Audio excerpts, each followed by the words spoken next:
O artigo 192, ele restringia as taxas de juros do Brasil a 12%. O Congresso Nacional tirou esse artigo da Constituição. É inacreditável, são inimigos infiltrados dentro do Brasil. Nós precisamos entender isso.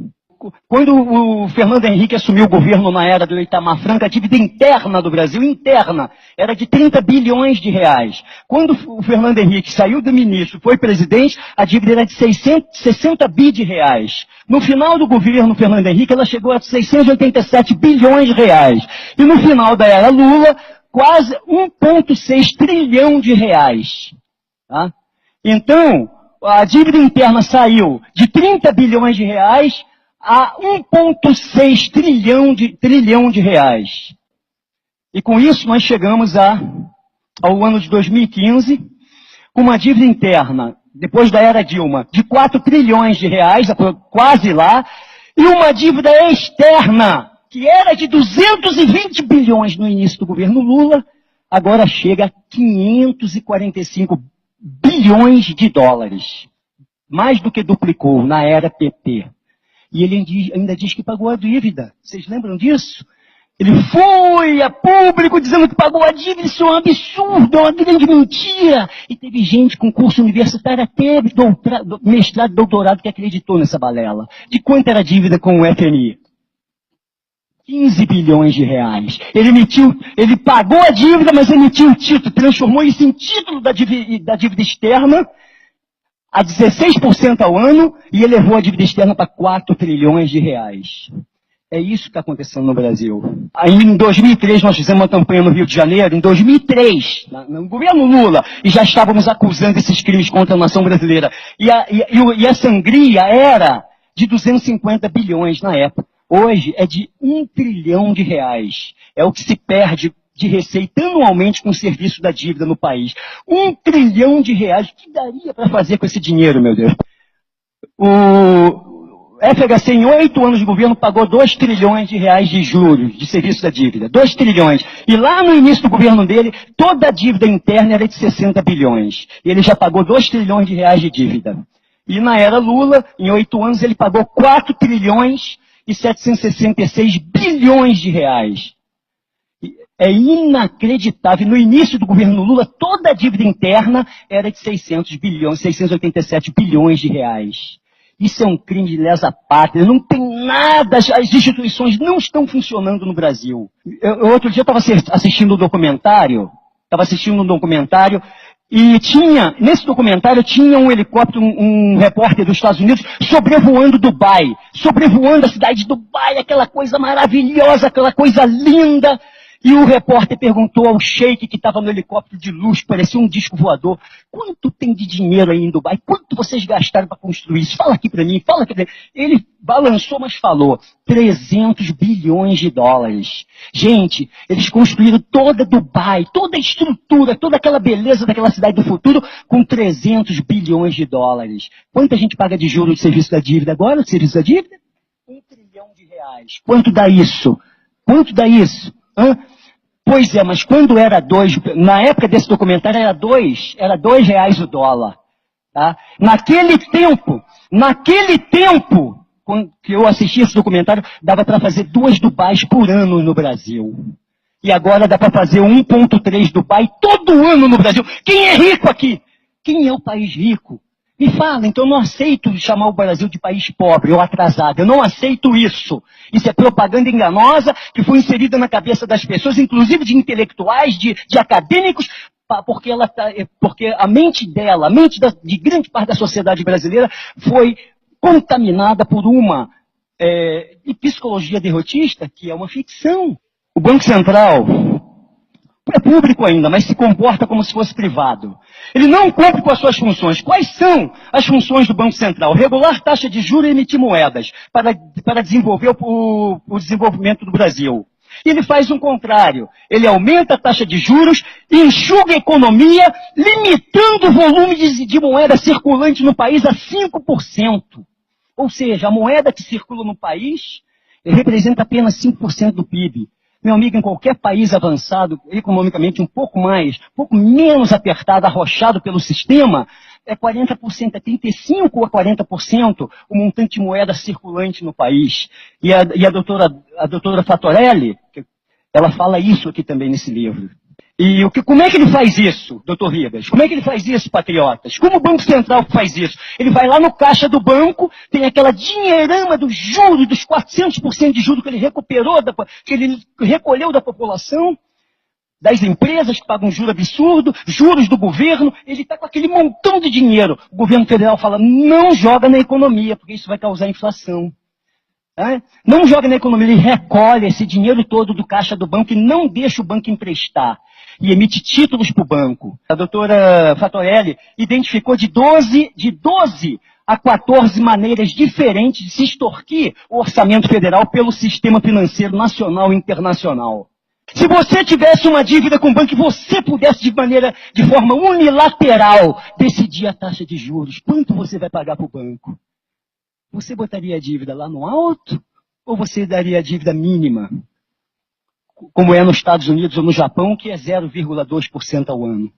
O governo federal, gente, o Banco Central, com uma política econômica e financeira suicida, ele decide de forma unilateral, porque ele tem o poder, ele tem o monopólio financeiro no país, que o Banco Central ainda é público no país, ele decide pagar juros estratosféricos. Isso é crime de traição à pátria, meu general, meu coronel, comandante do exército, por favor, salve o povo brasileiro, salve os 50 mil brasileiros que estão morrendo todo ano em nosso país, salve os idosos que estão na porta dos hospitais, salve as nossas crianças, salve a pátria, meus militares, porque o povo está fazendo o que pode.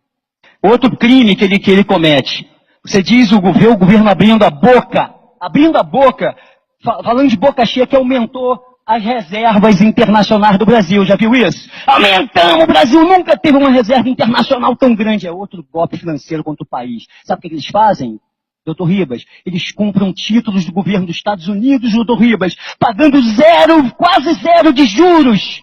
E emite título da dívida interna, pagando 16% de juros. 16,5% de juros. É isso que eles fazem, é outra falcatrua que eles cometem contra a nação. É uma atrás da outra, é para acabar com a civilização brasileira. É para destruir tudo, para eles emergirem com um novo governo internacional, privado, uma ditadura internacional tão ferrenha que se a gente não reagir, se eles chegarem ao intento deles, nunca mais a humanidade se liberta. É só com intervenção divina. Então a gente não pode deixar isso acontecer. O que tem?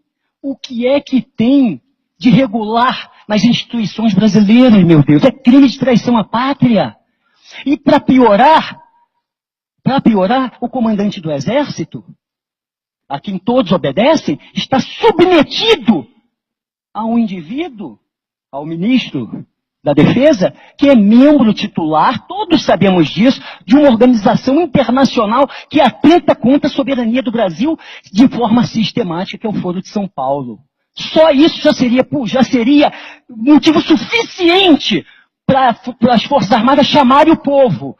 Cara, bota um tanque na rua e você vai ver a multidão que vai atrás. O povo vai atrás, gente. Os 7 milhões vão se transformar em 50 milhões na rua. Eu tenho certeza absoluta. Nós precisamos preparar o Brasil para isso, porque talvez a única saída seja essa. É constitucional que se faça uma auditoria completa da dívida interna e externa. Está lá na Constituição de 88, foi uma coisa boa que eles botaram lá. Nos atos transitórios constitucionais democráticos, é isso?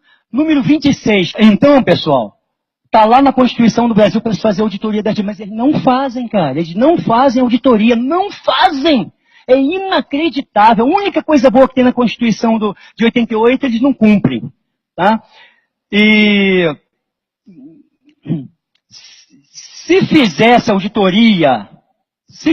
uma auditoria no Brasil, olha o que aconteceria. 1 trilhão ficaria no caixa. Só a auditoria da dívida. 1 trilhão ficaria no caixa do governo. Não sairia. Por quê? Porque essa dívida não suporta uma auditoria. É um castelo de cartas. É uma mentira. É juros sobre juros. São falcatruas ilegais, inconstitucionais, imorais. Qualquer auditoria resolve isso. Se R$ 1 trilhão deixar de ser pago para o sistema financeiro e ficar na economia nacional, eu tenho certeza absoluta, não estou falando do minério ainda não. Só a auditoria da dívida. O país passa a crescer a 10% ao ano. Se o Brasil começar a crescer a 10% ao ano, em quanto tempo ele dobra o PIB? 7 anos, crescendo a 10% ao ano. Então, em 7 anos, o nosso PIB, que é de 6 trilhões, vai para 12. Só que o Brasil tem condições de crescer a 10% ao ano durante 30 anos seguidos ou 40. Tem condições de fazer isso por causa do consumo reprimido aqui. Uma pobreza reprimida que, se o Brasil explodir em prosperidade, a população brasileira vai correr para comprar os bens de consumo e de capital que a que ela foi privada por causa desse sistema injusto. Então o Brasil tem condições de crescer 30 anos facilmente a 10% ao ano. Mais 7 anos ele dobra de novo. É 10% ao ano. É exponencial, tá? Então aqui já vai para 24, meu Deus. Vai dobrar de novo, vai para 24. Mais 7 anos, vai para 48. Em 21 anos, o Brasil sai de 6 trilhões de PIB, que é hoje, para quase 50 trilhões de reais de PIB. Se nós entrarmos no caminho do progresso. Quem é pobre? Se a gente chegar a 50 trilhões de PIB num ciclo industrial magnífico que levaria 20 anos só, o Brasil estaria disputando com os Estados Unidos a primazia da primeira economia mundial. Você pode fazer as contas, você vai ver que 50 trilhões fica perto de 20 trilhões de dólares, que é o PIB dos Estados Unidos.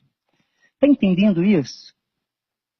Os nossos potenciais sendo enterrados por uma mentira absurda de que nós somos pobres, atrasados, ou seja lá o que for. Eu não aceito esse termo nação de terceiro mundo, isso foi criado por eles. Não aceito esse termo de país pobre, isso foi criado por eles, para inserir na cabeça do povo a psicologia derrotista que mantém a maioria dos brasileiros, não todos, se arrastando como cobras, como ratos. Tem um remédio para isso, para resolver esse problema. Um remédio ideal seria a intervenção constitucional pelo poder instituinte feita pelo povo brasileiro. Só que parece que nesse momento a gente ainda não conseguiu criar uma massa crítica para isso. Tem quantas pessoas conscientes no Brasil que despertaram? 1 milhão, 2, 3? Eu não sei. Entendeu? Mas o ideal seria essa intervenção com apoio dos militares. No dia seguinte, depois de uma possível intervenção popular, constitucional, com apoio dos militares, quando aplicar o estudo de cenários e fizer um governo provisório, um governo transitório, constituído, um Estado maior constituído de civis e militares, tá? Aí nós vamos poder aplicar os 32 pontos que vão transformar o Brasil na primeira, no mínimo na segunda potência mundial. Tá? E desses 32 só vou falar 5 principais, para encerrar e encerro aqui. Os 5 principais são auditoria completa das dívidas interna e externa. É imprescindível. Os movimentos impeachmentistas e os intervencionistas precisam falar isso toda hora. Depois da auditoria, Banco Central público e financiando o governo federal. Nunca mais o governo federal, isso tem que ser artigo constitucional, pode pegar 1 centavo emprestado com nenhum banco, nem interno e nem externo. Auditoria completa de todas as privatizações que foram feitas. Aumento do efetivo das Forças Armadas para 1 milhão de mulheres e homens em armas. De 370 mil para 1 milhão de homens e mulheres em armas. E para finalizar, o último item. Uma contra-revolução cultural no Brasil.